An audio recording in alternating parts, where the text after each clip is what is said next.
Making predictions in nonfiction. Let's understand the two words here, predictions and nonfiction. A meteorologist tries to guess or tell what will happen next for our weather. When he does this, he makes a prediction. When we make a guess based on clues from the text, we also make a prediction. Now, what is a nonfiction text? Well, a nonfiction text provides information. It can also explain a process or persuade the reader to do something or agree with an idea. Text features are special parts of a nonfiction text. They help the reader make sense of what they will read. A heading tells you what the section is going to discuss. Bold or italic print, underlined text, or different font styles, sizes, and font colors help the reader to pay attention to what is important and guess what they will learn from the text. A table of contents is another text feature. It lets you know where to quickly find information. A glossary is usually found at the back of a book. It defines important words in the book. Another useful feature is the graphics in a text, such as photographs, maps, charts and graphs, and diagrams.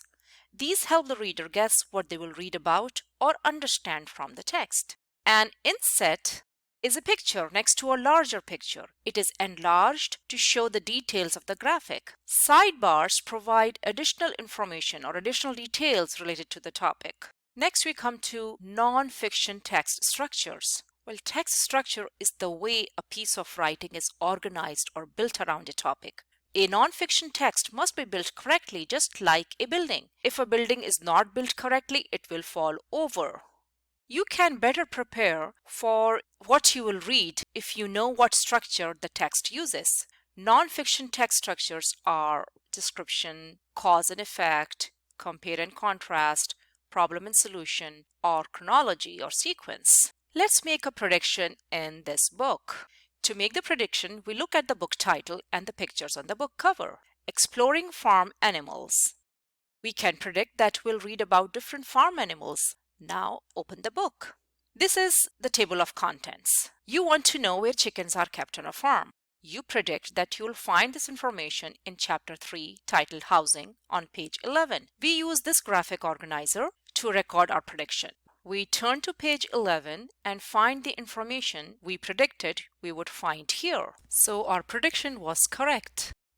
Alright, let's now practice with a non-fiction passage. By looking at the title and photographs, we can make a prediction that this text has a compare and contrast text structure. Now stop the video to read the first paragraph. We read that water and Cape buffaloes are found on different continents. We predict they are found in North America and Africa. Let's read on. They are from the same big family, so we predict that there will be similarities between the two animals. Stop the video to read paragraph 2. Okay, in paragraph 2 we find that the buffaloes actually live in Southeast Asia and Africa, so our prediction was not correct and we'll revise it. Stop the video to read paragraph 3.